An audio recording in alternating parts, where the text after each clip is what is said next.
ভারতের লোকসভা নির্বাচন নিয়ে পশ্চিমবঙ্গে চলল মোদি মমতা দুই রথ এবং তাৎপর্যপূর্ণভাবে এই দুই হেভিওয়েট নেতার মুখে উঠে এলো বাংলাদেশ প্রসঙ্গ। রাজ্যটির উত্তরবঙ্গে কোচবিহার থেকে মোদি বলেছেন সিএএ নিয়ে ভুল ব্যাখ্যা দিচ্ছে বিরোধীরা। অপরদিকে মমতার দাবি সিএএ এর মাধ্যমেই বাংলার মানুষকে বাংলাদেশে পাঠাতে চায় বিজেপির সরকার। কলকাতা থেকে ভাস্কর সর্দারের রিপোর্ট।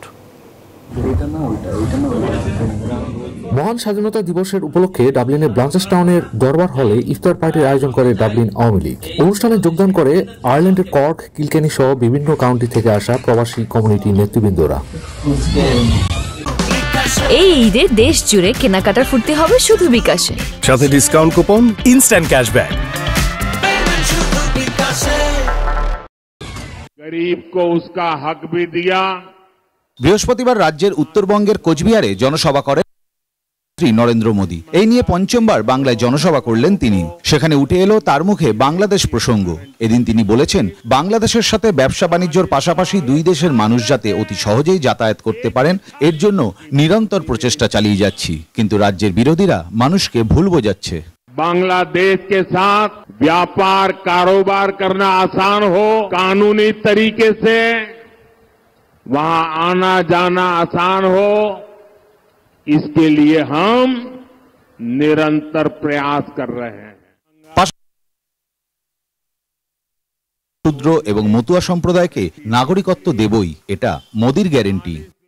जब बीजेपी सरकार सीएए लेकर आई है तो ये अफवाहें फैला रहे हैं। हर परिवार को नागरिकता देना ये मोदी की गारंटी है। অপরদিকে কোচবিহারের জনসভা থেকে মমতার দাবি, বাংলায় এনআরসি হতে দেব না।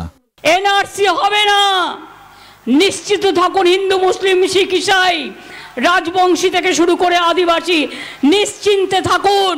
পশ্চিমবঙ্গের মুখ্যমন্ত্রী দাবি করেছেন, সিএর পরে এনআরসির মাধ্যমে বাংলার মানুষকে বাংলাদেশে পাঠাতে চান মোদি।